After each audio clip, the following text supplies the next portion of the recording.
जो भी कह लो। स्वागत करता हूं आज आप सभी का इस बेहतरीन सी क्लास में जिसमें हम सभी लोग सीख रहे हैं फिजिक्स का चैप्टर नंबर 2 स्थिर विद्युत विभव तथा धारिता, electrostatic potential and capacitance. Lecture आज जो होने वाला है वो है पार्ट 6 और इस लेक्चर नंबर 6 में मैं विद्युत स्थितिज ऊर्जा के बारे में ही बात करूंगा। हालांकि यहां पर विद्युत स्थितिज ऊर्जा जो होगी वो विद्युत द्विध्रुव के कारण भी बात करेंगे। सबसे जरूरी चीज, ये चैप्टर थोड़ा सा लेंथी भी है। क्यों? क्योंकि विद्युत विभव का पार्ट अलग है और अभी लेक्चर नंबर मैं 6 ले रहा हूं। हो सकता है लेक्चर नंबर 7 में भी मैं विद्युत विभव के बारे में ही चर्चा करूं, सिर्फ विभव के बारे में ही। लेकिन फिर उसके बाद प्यारे बच्चों 6 या 7 लेक्चर में ही मैं धारिता की चर्चा करूंगा। फिर वही अपनी पुरानी आदत न्यूमेरिकल की भी चर्चा करूंगा और न्यूमेरिकल प्रॉब्लम भी 2-3 क्लासेस में बतानी है।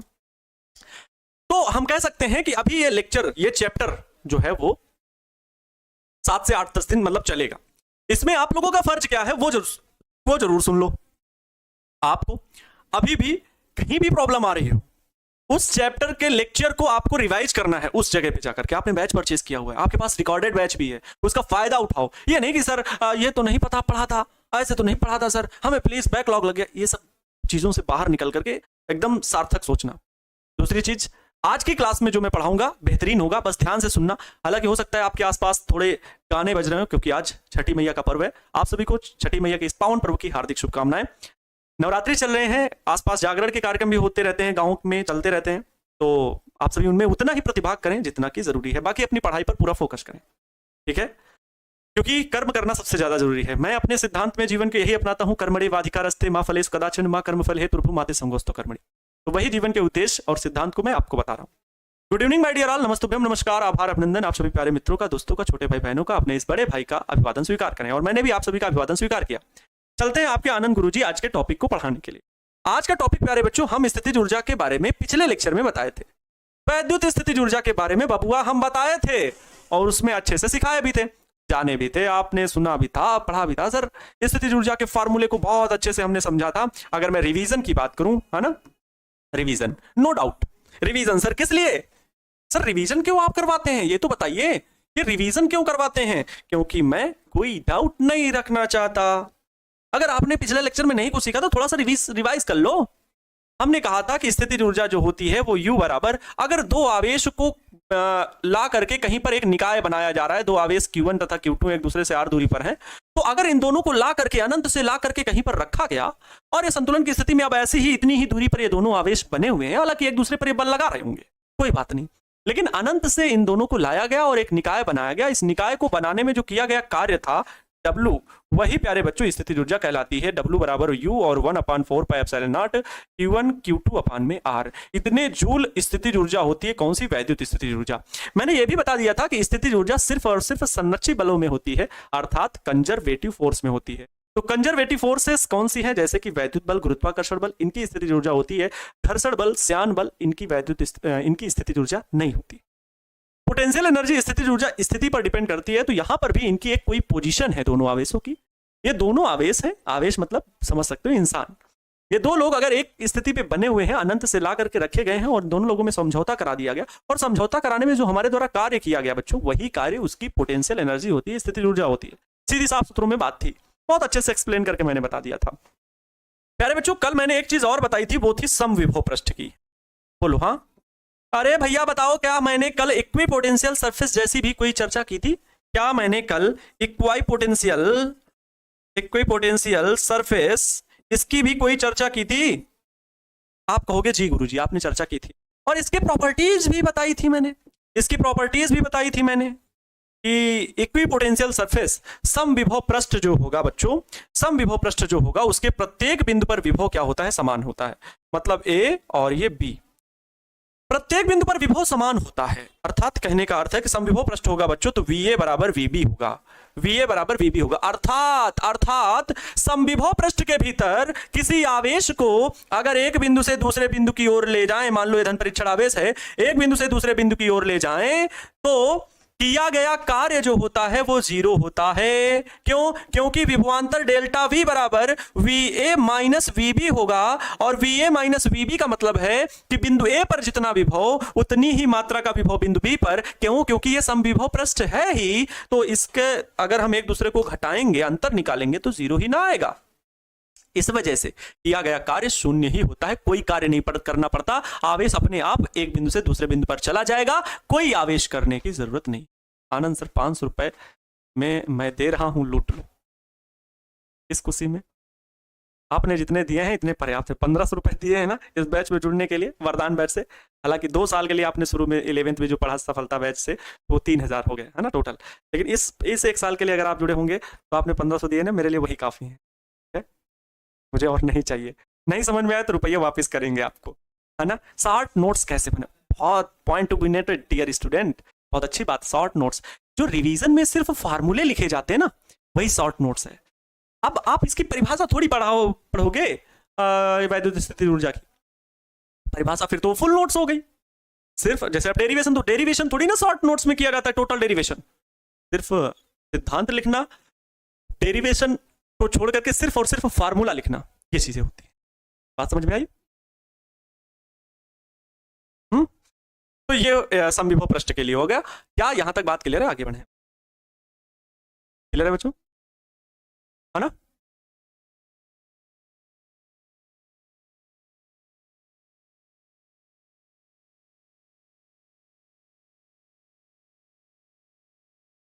चलिए, अब आज जो मैं बात करने वाला हूं नेक्स्ट हेडिंग की, ये आप लोग हेडिंग लिखिएगा, छोटी सी हेडिंग है, छोटा सा टॉपिक ये है कि एकल आवेश की स्थितिज ऊर्जा, एकल आवेश की स्थितिज ऊर्जा। अगर एक ही आवेश हो तो क्या स्थितिज ऊर्जा होगी?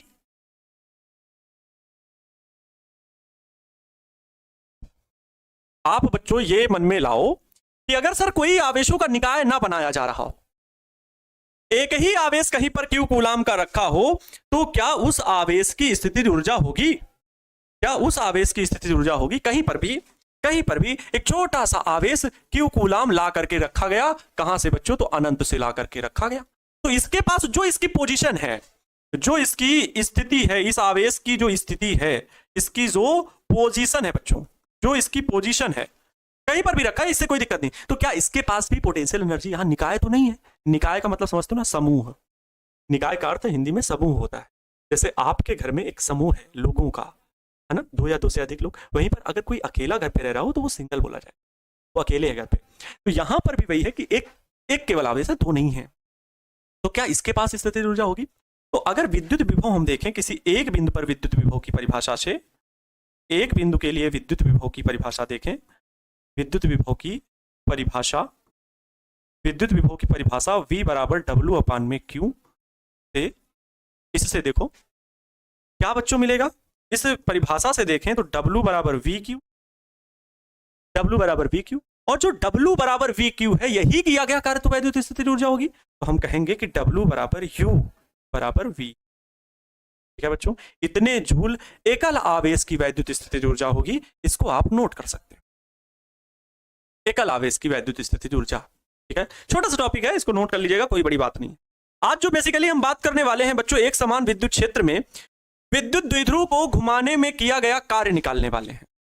जो हम लोगों की हेडिंग होगी वो है एक समान वैद्युत क्षेत्र में विद्युत द्विध्रुव को घुमाने में किया गया कार्य। ठीक है, चलिए हेडिंग लिखेंगे एक समान वैद्युत क्षेत्र में। चलो मस्त तरीके से हेडिंग लिखना, एक समान विद्युत क्षेत्र में, एक समान विद्युत क्षेत्र में, एक समान विद्युत क्षेत्र में विद्युत द्विध्रुव को घुमाने में किया गया कार्य, विद्युत द्विध्रुव को घुमाने में किया गया कार्य, घुमाने में किया गया कार्य। बहुत ये पूछा जाता है, इंपॉर्टेंट है। मुझे ये महसूस हो रहा है कि आप लोग शायद हेडिंग ही नहीं लिख रहे हो। ये मेरे मन में बात आ गई भैया कि आप हेडिंग तक नहीं लिख रहे हो तो कैसे आगे स्टेप समझ पाओगे। एक समान विद्युत क्षेत्र में विद्युत द्विध्रुव को घुमाने में किया गया कार्य। बच्चों एक चीज गौर करना, ये जो कार्य है आपको पता है ये ऊर्जा में बदल सकता है। किस में बदल सकता है? ऊर्जा में। तो हम लोग स्थितिज ऊर्जा ही पढ़ेंगे बाद में, लेकिन पहले कार्य निकालेंगे, फिर घुमाने में जो किया गया कार्य है वो कैसे स्थितिज ऊर्जा के रूप में बदलता है इसका भी डेरिवेशन करेंगे। पहले घूमने में किया गया कार्य। सर घूमना है आज? हाँ आज बहुत कुछ घूमना है। अच्छा इसकी इंग्लिश में लिखेंगे, टाइम वेस्ट होगा, मुझे इंग्लिश आती भी नहीं, टाइम वेस्ट होगा ना। अरे सर इंग्लिश में लिख दीजिए कभी कभी, है ना। घूमने में किया गया कार्य, वर्क डन, है ना, घुमाने में किया गया कार्य। Work done in rotating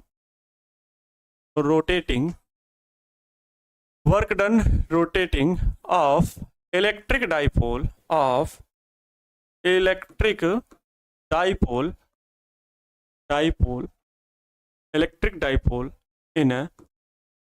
dipole in uniformly electric field, एक समान वैद्युत क्षेत्र लिख लो। अच्छा, work done in rotating of electric dipole in uniform electric field. तो एक समान वैद्युत क्षेत्र में विद्युत द्विध्रुव को घुमाने में किया गया कार्य बच्चों निकालना है। अपनी कॉपी में आप लोग भी इस हेडिंग को लिख लोगे, जरूरी है। ठीक है, आइए समझाते हैं। जब तक समझ में नहीं आएगा तो फिर हमारा बेकार है, हमारा आपको पढ़ाना एकदम व्यर्थ है, निरर्थक है, मेरा यहां पर पृथ्वी पर जन्म लेना बेकार है, समझो। इसलिए बच्चों ध्यान से सुनोगे क्या कि ये एक समान विद्युत क्षेत्र कहीं पर फैला हुआ है। ठीक है, मैं इसको, हाँ, एक समान विद्युत क्षेत्र फैला हुआ है। क्या हुआ? ठीक है, एक समान ये विद्युत क्षेत्र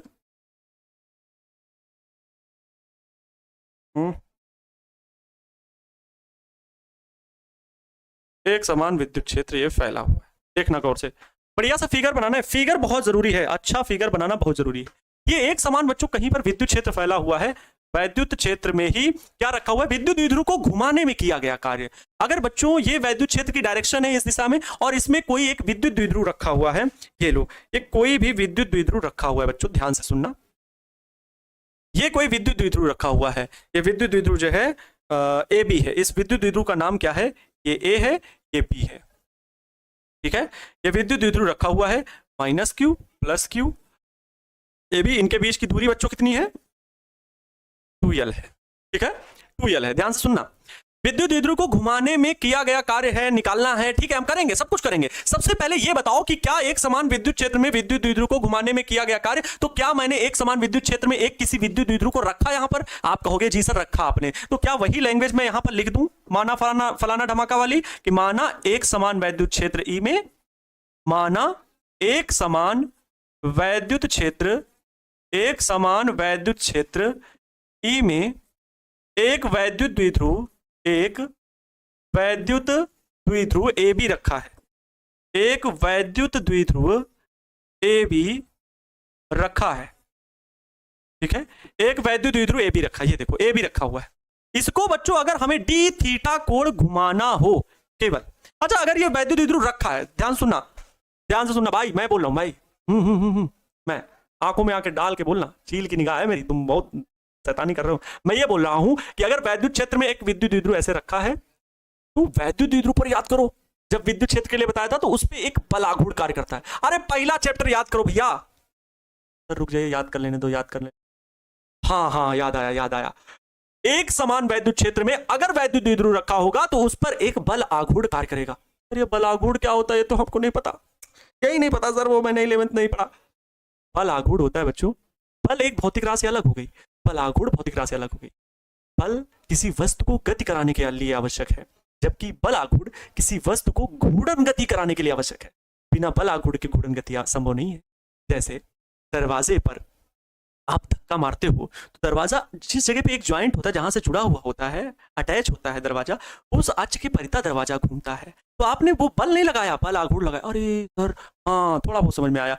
टाउ बराबर एफ केवल होता है क्या? नहीं, ये है बल आघूर्ण टाउ, एफ नहीं होता है बच्चों, इनटू आर भी होता है। सर दूरी का क्या रोल है बच्चों? सोचो, आप दरवाजे को एकदम किनारे धक्का ना मार करके, जहां से दरवाजा उस दीवार से जुड़ा हुआ है उस जगह धक्का लगाओ, तो दरवाजे को बंद करने में ज्यादा ताकत लगेगी, जबकि डिस्टेंस जब ज्यादा होगी तो कम ताकत लगेगी। यही हैंडपंप में होता है। हैंडपंप जहां पर जो रॉड जुड़ी होती है हैंडपंप वाला, जहां से पानी ऐसे निकालते जब, तो हैंडपंप को जब चलाते हैं तो अगर हम हैंडपंप को एकदम नजदीक से पकड़ के चलाएं तो बहुत ताकत लगती है। जब वही डिस्टेंस बढ़ा देंगे तो हम हत्थे को जब चलाते हैं हैंडपंप को, आराम से हमें कम ताकत लगती है हैंडपंप में।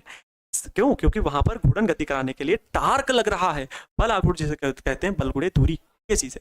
तो क्या अगर ये वैद्युत द्विध्रुव रखा है तो इस पर बच्चों एक तो इसको विद्युत क्षेत्र की दिशा में बल लग रहा होगा और एक विद्युत क्षेत्र की विपरीत दिशा में बल लग रहा होगा, दोनों आवेश है ना। तो बच्चों हो क्या रहा होगा कि इसको घुमाने में हमेशा एक बलयुग्म का आघूर्ण कार्य करता है। तो यहां पर मैं लिखूंगा जो अभी की स्थिति है, अभी मैं उस पर गया ही नहीं हूं, ज्यादा घुमाने में किया गया कार्य अभी तो वहां पहुंचा ही नहीं हूं। अभी तो जो प्रारंभ में ही इस पर कार्य करने लगा बल आघूर्ण, मैं उसे लिख रहा हूं। तो विद्युत द्विध्रुव पर कार्यरत, विद्युत द्विध्रुव पर कार्यरत, विद्युत द्विध्रुव पर कार्यरत बलयुग्म का आघूर्ण, विद्युत द्विध्रुव पर कार्यरत बलयुग्म का आघूर्ण, विद्युत द्विध्रुव पर कार्यरत जो बलयुग्म का आघूर्ण है प्यारे बच्चों, वो टाउ बराबर याद करो पी साइन थीटा, है ना। ये अगर एंगल कितना हो, थीटा हो, तो पी साइन थीटा होता है विद्युत द्विध्रुव पर कार्यरत बलयुग्म का आघूर्ण। क्लियर है। मैं आगे इसको बताने वाला हूं, बहुत छोटा सा डेरिवेशन है, कोई इतना लेंथी डेरिवेशन नहीं है। विद्युत द्विध्रुव को घुमाने में किया गया कार्यरत बलयुग्म का आघूर्ण, ये तो ये है। हम किया गया कार्य निकालना चाहते हैं, तो बच्चों यहां पर जो किया गया कार्य घुमाने में किया गया कार्य, तो घुमाने में बल लगाएंगे कि बल आघूर्ण, घुमाने में बल लगाएंगे कि बल आघूर्ण, सर बल आघूर्ण लगाएंगे तभी वो घूमेगी, तभी वो घूमेगी। रोटेशन ना करा रहे हैं, घूर्णन गति ना करा रहे हैं, तो घुमाने में किया गया कार्य छोटा सा पहले निकालेंगे हम। इस द्विध्रुव को जो ऐसे रुका हुआ है ना, ऐसे रुका हुआ है, ऐसे, है ना, इसको मैं छोटू सा ऐसे घुमाऊंगा, चुक, देखो चुक, बस इतना कार्य निकालेंगे। फिर इसको घुमाने में चाहे जितना घुमाओ, ऐसे ऐसे जितना मर्जी उतना घुमाओ। आप फ्री बैठे हो, खाली बैठे हो, सत्तारे आदमी, कोई काम तो रहता नहीं तुम्हारे पास, ऐसे ऐसे घुमाओ। फिर कितना भी टोटल वर्क निकालने के लिए हम लोग कर देंगे क्या, समाकलन। 11th में सिखाया था, छोटे मियाँ बड़े मियाँ समाकलन, छोटे मियाँ अवकलन, बड़े मियाँ समाकलन। वो गाना सुना होगा ना, छोटे मियाँ तो छोटे मियाँ, बड़े मियाँ सुभान अल्लाह। लेकिन यहाँ पर हम उस गाने को चेंज करके बोले छोटे मियाँ अवकलन, बड़े मियाँ समाकलन। तो यहाँ पर बच्चों हम लोगों ने जो चीज एक्सप्लेन करने की कही है वो ये है कि विद्युत द्विध्रुव को बहुत सूक्ष्म कोण डी थीटा घुमाने में किया गया कार्य। विद्युत द्विध्रुव को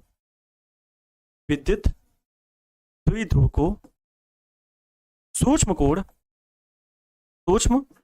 कोण डी थीटा घुमाने में किया गया कार्य, घुमाने में किया गया कार्य। और बच्चों एक चीज और जान लो कि अगर सूक्ष्म कोण छोटा कोण घुमा रहे हैं तो छोटा कार्य भी होगा। कार्य भी क्या होगा, एकदम छोटू सा, तो उसे हम डी के साथ में ही लिखेंगे, डी डब्ल्यू। कार्य बराबर बच्चों क्या होता है, बल गुणे विस्थापन। लेकिन यहाँ बल नहीं, यहाँ घुमाने में बल आघूर्ण लगता है। यही थिंकिंग बिठानी है कि घुमाने में, रोटेशन कराने में बल आघूर्ण, ना कि बल। तो बल आघूर्ण गुणे विस्थापन, विस्थापन कितना, छोटू सा विस्थापन कर रहे हैं, छोटू सा एंगल घुमा रहे हैं, तो डी डब्ल्यू बराबर टाउ इंटू डी थीटा होगा। टाउ की वैल्यू क्या है बच्चों, पी साइन थीटा। तो यहाँ पर डी डब्ल्यू बराबर मिलेगा, टाउ की वैल्यू क्या, पी साइन थीटा, और इंटू का बच्चों क्या है, डी थीटा। ठीक है।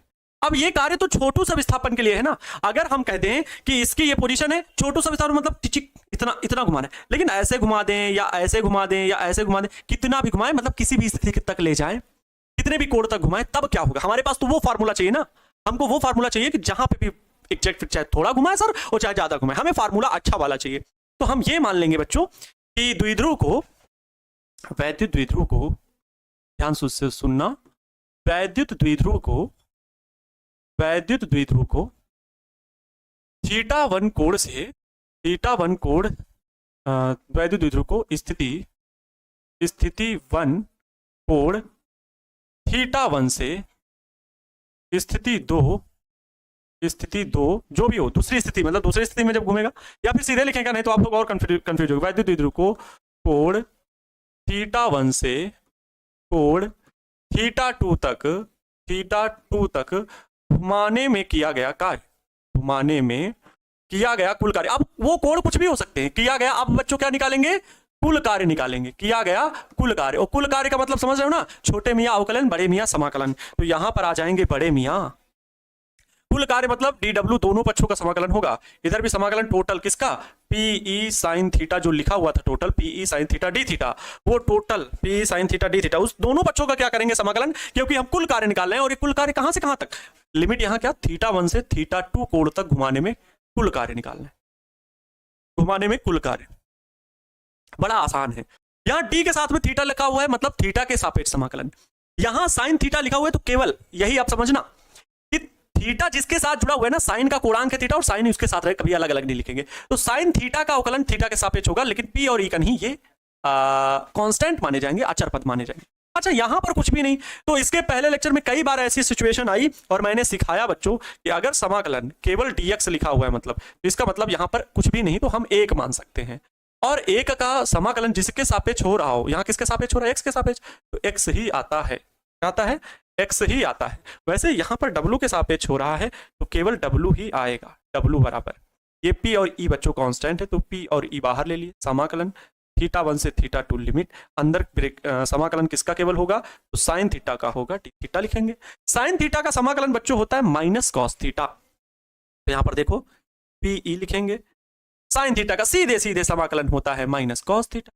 ये सूत्र ही होता है, कुछ बच्चों को नहीं समझ में आ रहा हो तो लिख देना है कि अगर समाकलन बच्चों साइन थीटा डी थीटा लिखा हो तो ये सूत्र होता है, ये बताया जाता है इंटर में मैथमेटिक्स में बच्चों को कि साइन थीटा का सूत्र होता है माइनस कॉस थीटा, समाकलन, ये समाकलन का सूत्र होता है, समाकलन का सूत्र होता है सिंपल सा।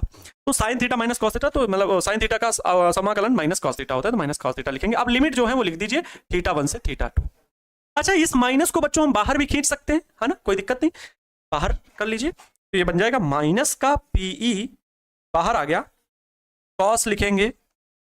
लिमिट कैसे अप्लाई होती वो गौर करना, थीटा की जगह पर पहले अपर लिमिट, क्योंकि थीटा के सापेक्ष समाकलन हुआ है तो वहीं पर लिमिट अप्लाई होती है, तो थीटा की जगह पहले अपर लिमिट तो कॉस θ2, फिर माइनस अपनी पास से लगाना है, माइनस अपने पास से, ये अपने पास से आया, फिर माइनस लोअर लिमिट होती है तो कॉस थीटा की जगह लोअर लिमिट मतलब θ1, ये हो गया minus B cos θ2 minus cos θ1। अच्छा, देखने में बड़ा अजीब नहीं लग रहा, कॉस θ2 माइनस कॉस θ1, इसको अगर हम ऐसे लिखें कि कॉस θ1 माइनस कॉस θ2 तो ज्यादा अच्छा लगेगा। इसके लिए बच्चों हम इस माइनस का इसके भीतर मल्टीप्लाई करा दें, तो ये माइनस जाके इस माइनस को प्लस कर देगा और cos θ2 को ये अंदर माइनस जा करके माइनस कर देगा, कुल मिला करके आ जाएगा पीई और ब्रैकेट में cos θ1 माइनस cos θ2। प्यारे बच्चों, ये किया गया कार्य है किसके लिए, तो बच्चों ये कार्य है एक समान वैद्युत क्षेत्र में वैद्युत द्विध्रुव को घुमाने में किया गया कार्य, इतने जूल होता है, याद रख लीजिए, ये आपको एग्जाम में पूछ जा सकता है, एक छोटा सा डेरिवेशन है,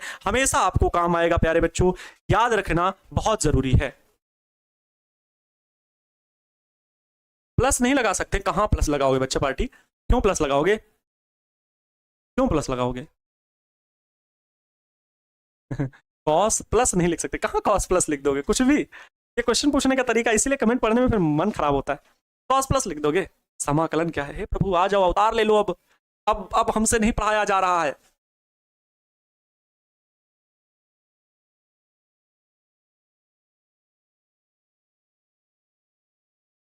क्लियर,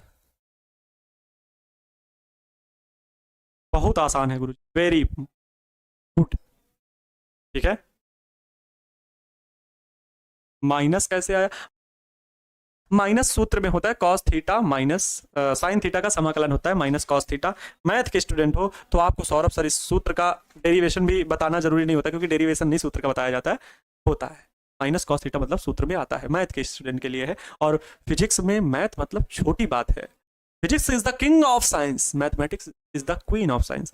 मैथ की जरूरत पड़ी है यहाँ, कॉन्सेप्ट तो हम लोगों का ही था, tau P sine theta tau D theta, ये कॉन्सेप्ट है, इसीलिए कहते हैं तो फिजिक्स के डेरिवेशन रुला देते हैं बच्चों को एग्जाम हॉल में जब आते हैं, तो मैथ्स तो फार्मूला आया ठीक है लगाए उड़ा दिए क्वेश्चन को, लेकिन फिजिक्स क्या करती है कि प्रिंसिपल ही नहीं याद आ रहा, शुरुआत कहां से करें यही नहीं याद आ रहा है।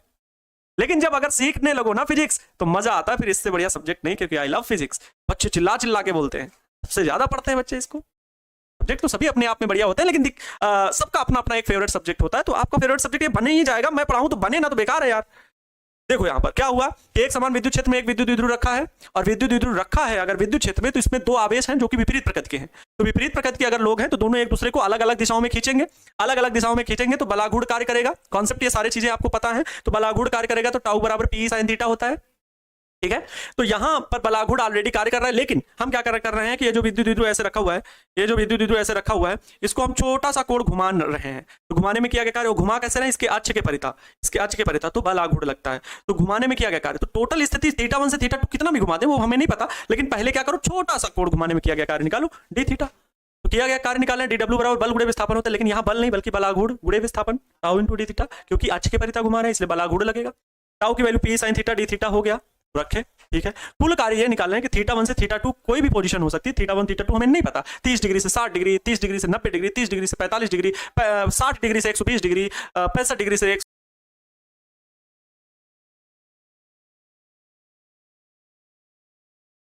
155 डिग्री, किसी भी डिग्री से, मतलब किसी भी स्थिति से हम घुमा रहे हैं वो हमें नहीं पता, तो θ1 से θ2 कुछ भी हो सकता है, P sine theta D theta, P constant है, बाकी साइन थीटा का समाकलन होता ही है माइनस कॉस थीटा लिखे, माइनस कॉस थीटा माइनस बाहर लिख लिया पहले कुछ देर के लिए, देख रहे हैं माइनस बाहर रखे हुए हैं। अप्लाई की लिमिट थीटा की जगह पहले थीटा 2 माइनस अपने तरफ से लगाया जाता है और कॉस थीटा 1 ये लिमिट अप्लाई करने का तरीका है, ये लिमिट अप्लाई करने का तरीका है। सर दो को यहाँ पर दो और फिर प्लस को प्लस ऐसे क्यों बनाया जाता है सर, दो प्लस को ऐसे बना देना चाहिए था, क्यों ऐसे बनाया? अरे कोई ना कोई नाम रखा है, तुम्हारा नाम सोनू ही क्यों पढ़ा रहे, तुम्हारा बबलू रख देते, लेकिन नहीं सर हमने मम्मी पापा ने रखा है सोनू तो सोनू है। अरे वही बात तो है यहाँ पर भी, है ना, ये चीज है। Cos theta 1 minus cos theta 2 आ गया, हल करके समझ में आ गया। हाँ इसकी स्थितियां हम जरूर बता सकते हैं आपको, विभिन्न स्थितियां बता सकते हैं कि इसकी स्थितियां क्या होंगी। थीटा 1 कोड कुछ भी हो सकता है, मतलब ये जो द्विध्रुव आघूर्ण है ये पोजीशन मैंने तो यहाँ थीटा कोड पर रखा, जरूरी थीटा कोड पर हो। अगर बच्चों ध्यान से सुनो, विशेष स्थितियां देखो, ठीक है, विभिन्न स्थितियां क्या होंगी ध्यान से देखो, विभिन्न स्थितियां डिफरेंट पोजीशन क्या हो सकती, ठीक है, विभिन्न स्थितियां क्या हो सकती। जैसे कि बच्चों पहली स्थिति में विभिन्न स्थितियां क्या हो सकती हैं। पहली प्रारंभिक स्थिति, मान लो यहां पर बताता हूं, ये एक समान विद्युत क्षेत्र था, है? ये एक समान विद्युत क्षेत्र था। अगर बच्चों जो विद्युत द्विध्रुव है, ठीक है, वो पहले विद्युत क्षेत्र के समांतर ले आओ या लंबवत रख दो, कोई बात नहीं, आप जैसे चाहो वैसे रख दो, है ना। मैं कह रहा हूं कि मैं विद्युत क्षेत्र को लेकर के आया और ऐसे रख दिया, minus q plus q A B, ये विद्युत क्षेत्र की डायरेक्शन है ई, ठीक है, ध्यान से गौर करना मेरी बात पर। ये पहले मैंने रख दिया, ठीक है, यहां पर हम कह सकते हैं कि पहले थीटा 1 बराबर 0 डिग्री पर रखा हुआ है, लेकिन इसको बाद में मैं क्या कर रहा हूं बच्चों, बाद में इसको मैंने पकड़ा और घुमा के ऐसे रख दिया, मतलब विद्युत द्विध्रुव को मैंने परपेंडिकुलर कर दिया ऐसे, minus q plus q A B ऐसे रख दिया। कितने डिग्री पर, तो 90 डिग्री पर, विद्युत क्षेत्र की दिशा से 90 डिग्री पर। तो यहां पर जो बच्चों थीटा 2 हो जाएगा, जो थीटा 2 हो जाएगा वो 90 डिग्री हो जाएगा। तो इस हिसाब से अगर हम पहली स्थिति में निकालें, जब थीटा 1 बराबर 0 डिग्री तथा थीटा 2 बराबर 90 डिग्री, तो किया गया कार्य बताओ, तो किया गया कार्य बच्चों W बराबर PE ब्रैकेट में cos theta 1 minus cos theta 2 होता है, तो cos theta 1 0 degree minus cos theta 2 जो हो जाएगा वो 90 डिग्री, और cos 90 की वैल्यू 0 होती है, cos 90 की वैल्यू 0, cos 0 की वैल्यू 1, तो W बराबर PE और ये हो जाएगा 1 माइनस 0, तो PE का 1 से गुणा होगा केवल 0 से, तो 0 हो जाएगा, तो W बराबर PE, यही प्यारे बच्चों क्या हो जाएगा, किया गया कार्य हो जाएगा। क्या ये कार्य अधिकतम है? क्या यह किया गया कार्य अधिकतम है? इस बात की पुष्टि अभी नहीं होती। इसके लिए हम और भी कंडीशन निकाल सकते हैं, कई सारी स्थितियां निकाल सकते हैं। अभी आपने पहली स्थिति निकाली, इसके बाद दूसरी स्थिति भी हम लोग निकाल सकते हैं कि हम अभी तक 90 डिग्री तक कोण में घुमाए थे, अगर हम 180 डिग्री कोण पर घुमा दे, तो अगर बच्चों थीटा 1, हम थीटा 1 ठीक है पहली स्थिति में 0 डिग्री पर है, ऐसे रखा हुआ है, लेकिन अगर हम थीटा 2 मतलब दूसरी स्थिति में कोण जो है वो इसको जो वैद्युत द्विध्रुव है ना उसको वैद्युत द्विध्रुव है जो यहाँ पर अभी 90 डिग्री पर ऐसे घुमाए थे, अब ऐसे इतना टोटल 180 डिग्री घुमा दे। बात समझ में आई? तो थीटा 2 बराबर क्या कर दें, 180 डिग्री कर दें। नहीं समझ में आ रही बात? समझ में आएगी नहीं बात? मतलब प्यारे बच्चों, जो यहाँ पर विद्युत क्षेत्र फैला हुआ है, है ना, अब विद्युत क्षेत्र जो विद्युत द्विध्रुव है ना वो हम कह रहे हैं पलट दो, टोटल इसको ऐसे उल्टा कर दो, मतलब ये प्लस क्यू इधर था ना, प्लस क्यू उधर पहुंचा दो, ये ऐसे पलट दिया ऐसे, तो ये प्लस क्यू इधर आ गया, माइनस क्यू इधर चला गया, मतलब बी इधर आ गया, ए इधर चला गया, टोटल कितना, तो यहाँ थीटा 2 बराबर लिखेंगे कि 180 डिग्री आपने घुमाया, पहले 0 डिग्री था, यहां से ये सीधे पहुंचा दिए, ठीक है। तो बच्चों फिर उसके लिए हम यहाँ पर लिख रहे हैं क्या, W बराबर गौर करेंगे PE, है ना, तो cos थीटा 1 की जगह कितना degree, 0 degree, minus cos theta 2 की कितनी वैल्यू कितनी, 180 डिग्री, बराबर में PE cos 0 की वैल्यू 1 माइनस cos 180 डिग्री की वैल्यू कितनी, -1, है ना, माइनस माइनस प्लस हो जाएगा, तो एक एक जुड़ के 2 हो जाएंगे, तो यहां पर 2PE आ जाएगा बच्चों, ये होगी W की वैल्यू, अब देखो यहां पर आपको क्या देखने को मिला, ये सबसे ज्यादा किया गया कार्य हो गया। अगर हम द्विध्रुव को बच्चों 90 डिग्री तक घुमाएंगे तब तो किया गया कार्य W बराबर PE, और अगर द्विध्रुव को एक समान वैद्युत क्षेत्र में 180 डिग्री पर मतलब पूरा पलट देंगे, ऐसे था अभी ये सिरा, अभी ये, हाँ अभी ये सिरा इस तरफ, ये सिरा इस तरफ, लेकिन पलट करके जमजम तरफ कर दिए, ये इस तरफ आ गया, ये इस तरफ चला गया। ऐसी स्थिति हो जाने पर टोटल जो वर्क डन होगा वो 2p होगा। ठीक है, क्लियर हुआ? कार्य में डी थीटा सूत्र कैसे है? शुरू से जुड़िए भाई, फिर मेरी भी बात की वैल्यू रख लीजिए। शुरू से जुड़िए। डी थीटा कैसे आया वो मुझे भी कई बार बता दो, रिपीट कर चुका हूँ, ये यहाँ पर बात बताने वाली जरूरत नहीं है। डी थीटा क्या है, अवकलन समाकलन की सारी बात बता रखी है प्रभु। शुरू से जुड़े, इसको तोड़ेंगे नहीं तब तक इसे छोड़ेंगे नहीं। वेरी गुड, बताइए। माई hurt Anand sir, thank you. Clear हो गया बच्चों? ये बात क्लियर हो गई। मेरे पास समय कितना है? 46, मतलब 15 मिनट का समय है, तो मैं पढ़ा सकता हूँ अभी क्या आगे का कॉन्सेप्ट, कि विद्युत द्विध्रुव को विद्युत क्षेत्र में घुमाने में जो किया गया कार्य है, तो स्थितिज ऊर्जा कितनी बनेगी, इस बात को मैं बता सकता हूँ। ठीक है, तो इतना आप लोग नोट डाउन कर लीजिए। ये सारी बातें जो विशेष स्थितियां हैं, विभिन्न स्थितियां हैं, इनको भी आप लोग नोट डाउन कर लीजिए। इसके बाद हम लोग नेक्स्ट हेडिंग पढ़ेंगे कि वैद्युत क्षेत्र में वैद्युत द्विध्रुव की स्थितिज ऊर्जा क्या होगी। ठीक है, वैद्युत क्षेत्र में वैद्युत द्विध्रुव की स्थितिज ऊर्जा क्या होगी, इसको हम लोग पढ़ेंगे। नोट कर लीजिए।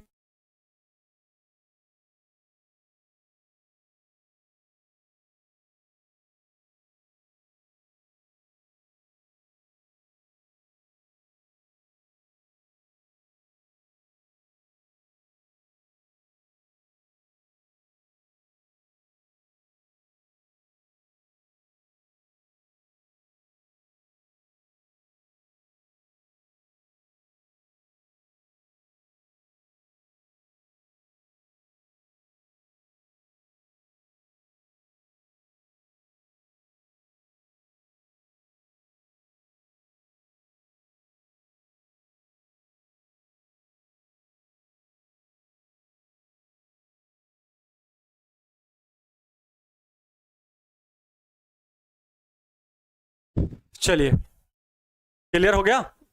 दो कैसे आया? अरे भैया 1 और -1 + 1 जुड़ के 2 है। 1 मिनट और बच्चों।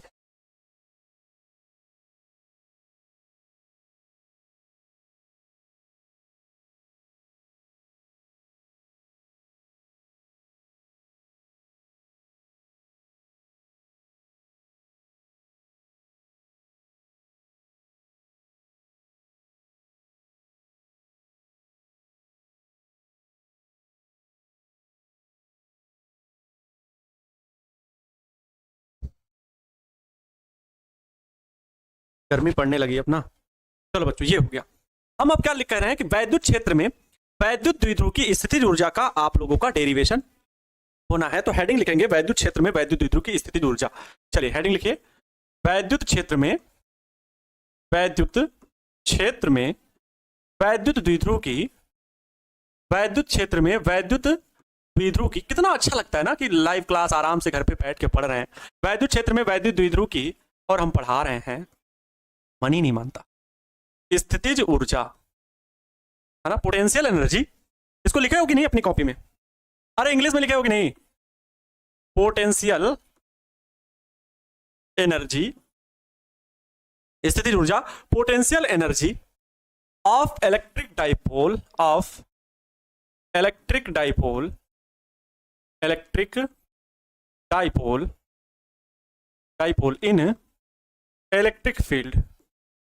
इन इलेक्ट्रिक फील्ड। चलो अपनी कॉपी में लिखो और फिर देखो इसका मजा, इस डेरिवेशन का मजा। स्थितिज ऊर्जा बतानी है, पोटेंशियल एनर्जी गुरुजी बतानी है। कैसे बताएंगे? यू जिसे बोलते हैं पोटेंशियल एनर्जी, स्थितिज ऊर्जा यू बताना है। कैसे होगा कैसे नहीं, असमंजस पे हो गए, लेकिन किया गया कार्य ही वैद्युत स्थितिज ऊर्जा होती है।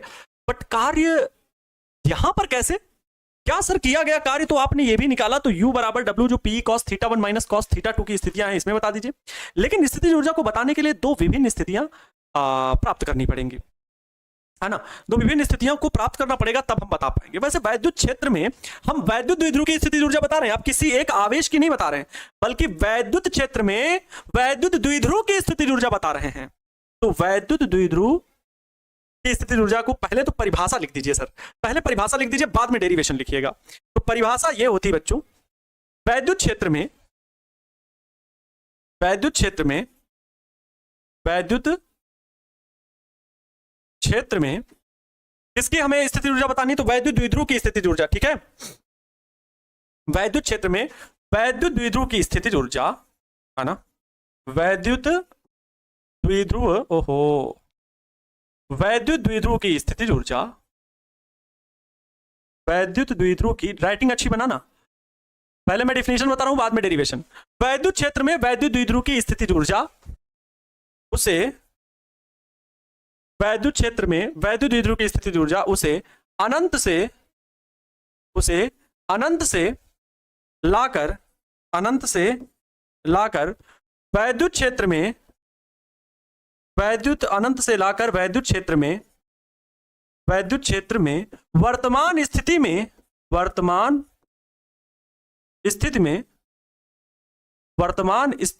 में हम क्या कर रहे हैं बच्चों, वैद्युत क्षेत्र में वैद्युत द्विध्रुव की स्थितिज ऊर्जा की परिभाषा बता रहे हैं। तो वैद्युत क्षेत्र में वैद्युत द्विध्रुव की स्थितिज ऊर्जा क्या होती है, उसे अनंत से लाकर वैद्युत क्षेत्र में वर्तमान स्थिति में रखने पर किसी भी स्थिति में हम ला करके उसे रखने पर किए गए कार्य के बराबर होती है। किए गए कार्य के बराबर होती है, यही होता है बच्चों, किए गए कार्य के बराबर होती है। क्लियर? ये परिभाषा है वैद्युत द्विध्रुव की स्थितिज ऊर्जा की। ठीक है, वैद्युत द्विध्रुव की स्थितिज ऊर्जा की। अब वैद्युत द्विध्रुव की सर प्रश्न याद नहीं होता है, प्रश्न क्या नहीं याद होता है, उत्तर याद करना है, उत्तर तो याद हो गया, क्लास में ही याद हो गया। अब बच्चों हमें इसका डेरिवेशन करना है। वैद्युत द्विध्रुव की स्थितिज ऊर्जा का सूत्र मैं बता दूं कि वैद्युत द्विध्रुव की स्थितिज ऊर्जा कहां पर, वैद्युत क्षेत्र में, तो U बराबर माइनस का PE cos थीटा होता है। U बराबर माइनस का PE cos थीटा होता है, ये इतने जूल। लेकिन सर ये कैसे आया, इसके बारे में मुझे कैसे पता चलेगा कि वास्तव में वैद्युत द्विध्रुव की स्थितिज ऊर्जा वर्तमान स्थिति में रखने में किया गया कार्य। बच्चों एक चीज जान लो कि अगर मैं वैद्युत द्विध्रुव को प्रारंभ में ऐसी स्थिति पर रखा जाए जिस समय उस पर किया गया कार्य शून्य हो, तो वो कौन सी स्थिति होगी जिस समय किया गया कार्य शून्य होगा, जिस समय किया गया कार्य टोटल शून्य होगा, किया गया कार्य। और स्थिति की बात हो रही है, अब यहां घुमाने की चर्चा नहीं कर देना कि सर ऐसे घुमा रहे वैसे घुमा रहे ऐसे घुमा रहे, वो बात नहीं हो रही, यहां पर हो रही है कि स्थिति पर रखने पर क्या होगा। अब बच्चों ध्यान करेंगे, गौर करेंगे, अगर विद्यार्थी जी ये एक समान वैद्युत क्षेत्र फैला हुआ है, ये एक समान वैद्युत क्षेत्र फैला हुआ है, ठीक है, एक समान वैद्युत क्षेत्र फैला हुआ है, क्या E, एक समान वैद्युत क्षेत्र E फैला हुआ है, और इसमें से पहले मैं अगर विद्युत द्विध्रुव को इस प्रकार से लंबवत ले आऊं, ये एक प्लस Q मान लो, ठीक है, ये मान लो A है, ये B है, और ये प्लस Q है आवेश, और ये माइनस Q आवेश है। तो मान लो अगर एक आवेश पर प्यारे बच्चों इस दिशा में, इस डायरेक्शन में बल लग रहा है, तो एक इसके विपरीत दिशा में बल लगेगा, ये माइनस QE, ये प्लस QE, है ना, दोनों में विपरीत दिशाओं में बल लग रहा है। तो ये जान लीजिए कि जब विद्युत द्विध्रुव को वैद्युत क्षेत्र में लंबवत रखा जाएगा, कहां पर, अनंत से ला करके लंबवत स्थिति में रखा जाएगा, तो इस पर किया गया कार्य शून्य होता है। और हमें ऐसे ही स्थिति की तलाश है कि जब हम वैद्युत द्विध्रुव की स्थितिज ऊर्जा निकालें तो प्रारंभ में शून्य है, फिर उसके बाद हम उसकी पोजीशन जो भी चेंज कर रहे हैं तो उसमें क्या आ रही है, एक एनर्जी आ रही, पोटेंशियल एनर्जी बन रही है। ऐसे तो किया गया कार्य अनंत से लाए और अगर लंबवत स्थिति में रख दिए, तो फर्स्ट ऑफ ऑल बच्चों ये जान लीजिए कि जब विद्युत द्विध्रुव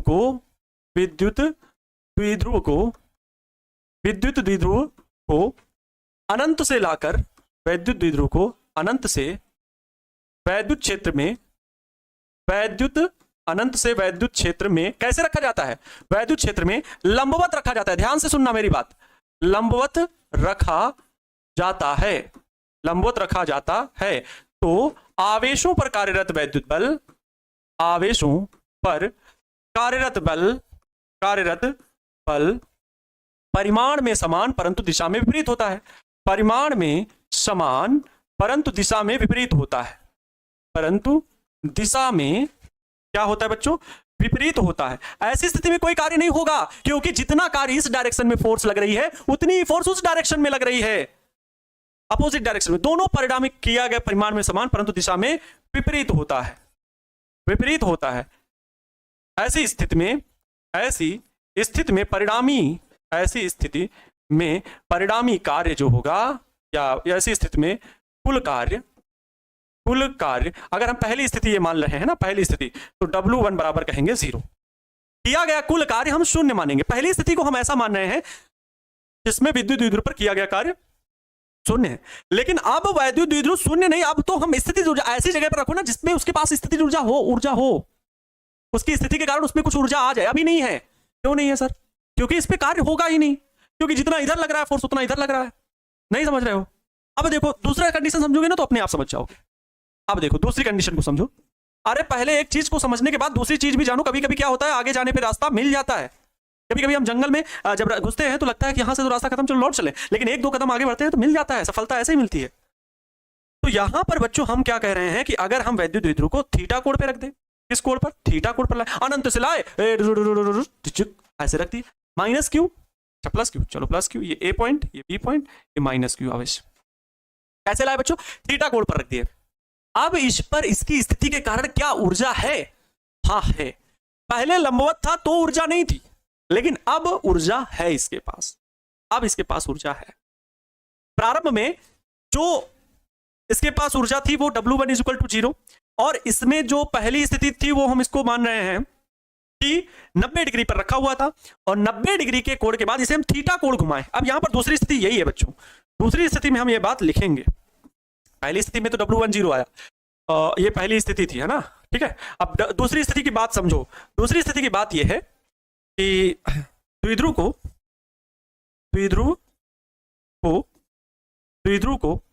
90 डिग्री से थीटा कोण घुमाने में किया गया कार्य।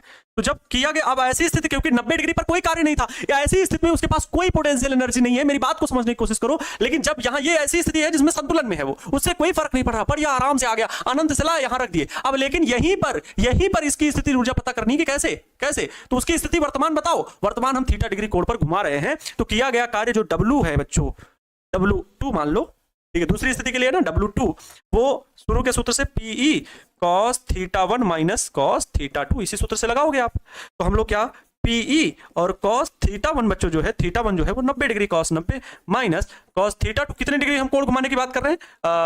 कितने घुमाने का नहीं, मतलब थीटा कोण पर सीधे रख रहे हैं, उसकी वैल्यू हम निकाले। अब घुमा के कार्य निकालना नहीं, डायरेक्ट आप लोगों के पास ये सूत्र है। अब घुमाना, फिर कहो सर फिर यहां पर लगाइए वाला गुड़ वाला सूत्र, ऐसा नहीं। सिर्फ पोजीशन जो अंतिम स्थिति है वो थीटा की, तो cos θ डिग्री, cos 90 की वैल्यू 0 होती है, तो ये तो 0 हो गया।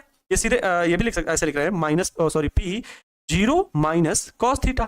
तो 0 का तो काम खत्म हो गया ना, सीधे माइनस cos θ गुणा में लिखेंगे, तो माइनस PE cos θ। तो ये W2 बराबर आया बच्चों।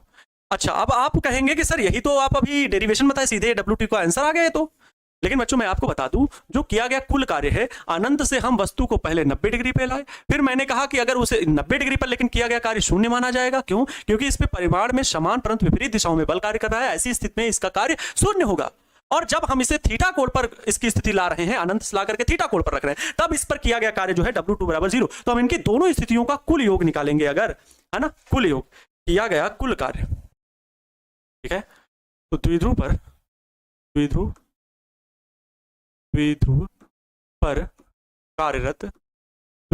किया गया कुल कार्य संतुलन की अवस्था में चाहे जैसे हो, किया गया कुल कार्य जो होगा वो W1 बराबर W1 प्लस W2, और यहां पर हम कहेंगे कि W बराबर W1 0 प्लस W2 की वैल्यू माइनस PE cos θ, और जब बच्चों हल करेंगे तो W बराबर ये आ गया, W बराबर आ गया माइनस PE cos θ, और यह कार्य स्थितिज ऊर्जा में बदलता है। यही कार्य स्थितिज ऊर्जा के रूप में प्राप्त होता है। यही कार्य स्थितिज ऊर्जा के रूप में प्राप्त होता है। स्थितिज ऊर्जा के रूप में प्राप्त होता है। अतः U बराबर हो जाएगा माइनस का PE cos θ। U बराबर माइनस का PE cos θ। बोलो, क्या बहुत लंबा डेरिवेशन था? नहीं, कॉन्सेप्ट समझने वाली बात जरूर है, लेकिन डेरिवेशन लंबा नहीं है बच्चों। बताओ, किसी को कोई दिक्कत? हम लोगों ने क्या भी प्रूफ किया है?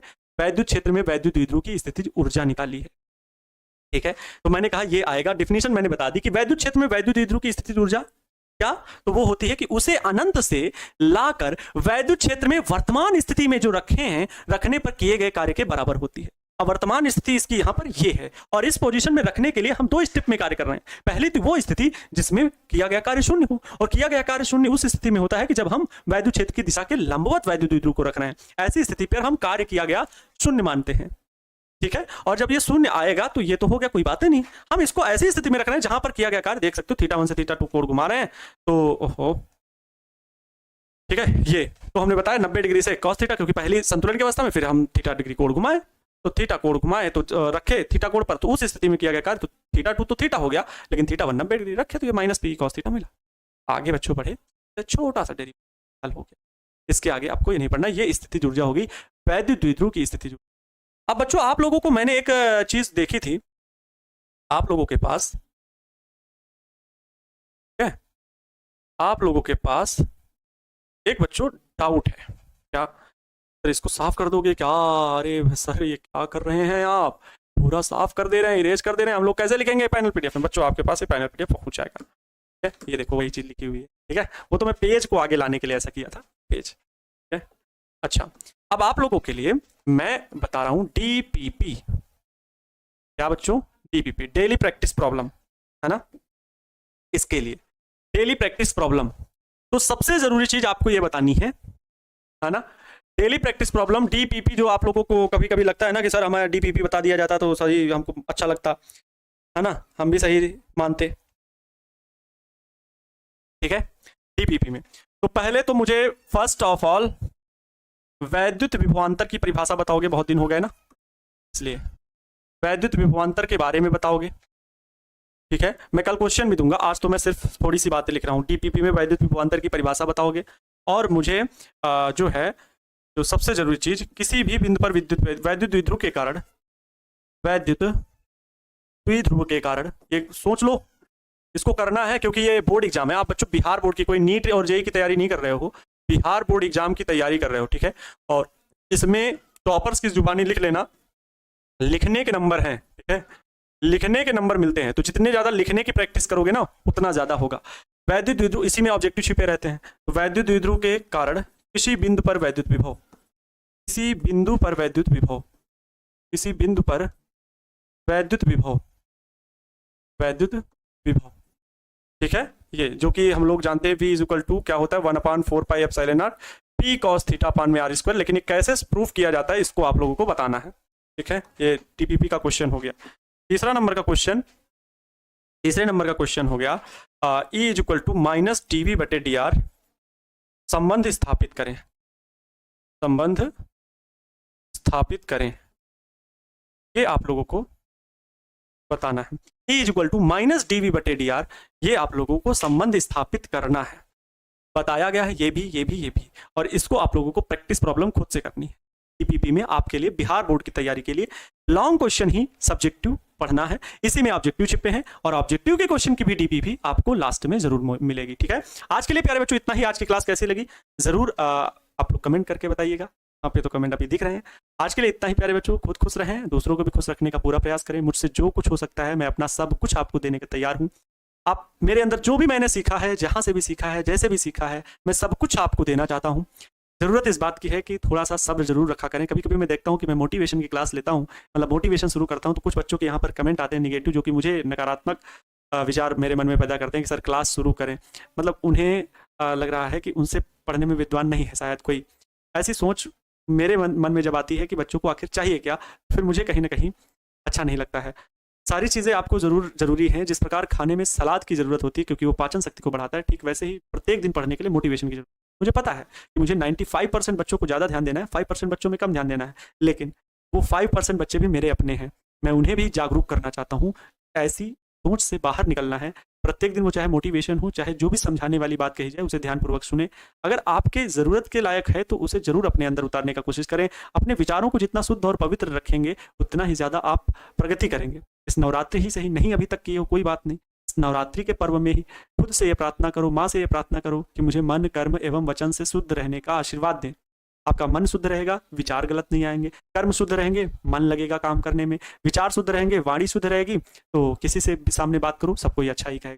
इसलिए हमेशा जानो कि ज़िंदगी में जो आए हो ना, इसमें कुछ करके जाना है और अच्छे से करके जाना है, गलत और गंदे विचारों से नहीं। मन में ईगो, ईर्ष्या, जलन, द्वेष ये सब नहीं। जलते तो मुझसे भी बहुत लोग हैं। यहाँ पे मैंने देखा अभी टॉपर्स वगैरह सब आए, बल्कि हम लोगों ने सच्चाइयाँ दिखाई। टॉपर्स में जो बच्ची फर्स्ट रैंक वाली भी है 12th में, वो अगर हिंदी पढ़ी है तो फ्री एजुकेशन की शुरुआत प्रिंस सर ने की थी। अगर वो हिंदी भी यूट्यूब के माध्यम से पढ़ी है, और यूट्यूब के माध्यम से भी आपको पता होगा ब्रह्मास्त्र, अखंड क्लास, सुदर्शन बैच, ये सब, तो वो अगर बच्चे यूट्यूब से ही गेस्ट क्वेश्चन हिंदी का शुरू से पढ़ रही थी, अगर इसमें किसी को कोई दिक्कत है और अगर हम लोग, वो बच्ची खुद से टॉपर के लिए बोल रही है, तो हम लोगों का कर्तव्य नहीं है कि उससे मिले या उसको प्रोत्साहित करने के लिए उसकी मदद करें, उसे कुछ भी कहें। और एकदम खुले मंच पे आकर के खुला वीडियो एकदम ऐसे बताया गया। मैं ये थोड़ी कहा जा रहा है टॉपर या टारगेट बोर्ड से ही है, टारगेट बोर्ड की है टॉपर, वो उसने टारगेट बोर्ड का सहारा लिया, तो फ्री एजुकेशन के लिए भी यूट्यूब से भी क्लासेस चलती हैं। लोगों के मन की थिंकिंग कितनी खराब है कि आखिर टारगेट बोर्ड से इतने टॉपर क्यों?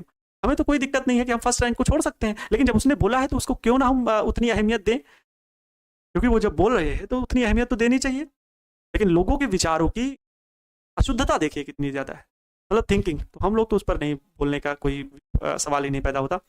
लेकिन ये चीज़ें होती हैं मार्केट में, मतलब लोगों का कुछ भी कहना होता है। ये चीज़ें याद रखें कि आपको भी टॉपर बनना है। मैं भी चाहता हूं कि मेरे इस वर्ष के भी बच्चे टॉपर हैं। बच्चों, बहुत सारे बच्चों ने फिजिक्स में बहुत ज़्यादा अंक लाए, खुश कर दिया। थोड़ा कहीं विषयों में थोड़ा सा डाउन हुए तो वो निराशाजनक है, बनता है उनकी बात को कि सर नहीं अच्छा कर पाए, कोई बात नहीं, सब कोई टॉपर पर नहीं पहुंचता। लेकिन मेरी उम्मीदें आप लोगों से बहुत ज़्यादा हैं। आप लोगों में से ही वो बच्चे छिपे हैं जो इसी वरदान बैच से वहाँ पर आएंगे और उस रैंक तक पहुँचेंगे। जब मेरा करवाने, मतलब सब बच्चे बोलते हैं कि सर टारगेट बोर्ड से पढ़ रहे थे, खास करके आनंद सर से सीखने को मिला, बहुत कुछ सीखे, ना सिर्फ फिजिक्स अच्छे से पढ़ाया, बहुत सारी बातें बताई, तो मेरे दिल को एकदम झकझोर देती हैं वो बातें, और वो बातें मेरे मन को प्रेरित करती हैं। हर वर्ष, हर समय और पूरा जीवन मैं बच्चों की सेवा में अगर तत्पर रहूँ तो मेरे लिए ये सौभाग्य का विषय होगा। मेरा जीवन कृतज्ञ हो जाएगा, मेरा जीवन धन्य हो जाएगा। जो कार्य ईश्वर ने मुझे सौंपा है, भले ये छोटा सा कार्य ही सही, लेकिन जो उनके मन से प्रेरणा मिलती है, उनकी पूजा अर्चना से प्रेरणा मिलती है कि हमें सिर्फ यही काम करना है, हमें अन्य विषयों पे अब ध्यान नहीं देना है, ये तुम्हारी जिम्मेदारी है। तो उस जिम्मेदारी को मान करके मैं अपने कार्यों का निर्वहन करता हूँ। इसमें किसी को कोई दिक्कत नहीं होनी चाहिए। आप लोगों से भी निवेदन है, जितनी भी क्लासेस हों रेगुलर क्लास करनी है, ईमानदारी पूर्वक एक एक क्लास को पढ़ना है। थैंक यू सो मच बच्चों, मिलते हैं नेक्स्ट क्लास में, तब तक के लिए जय हिंद, वंदे मातरम।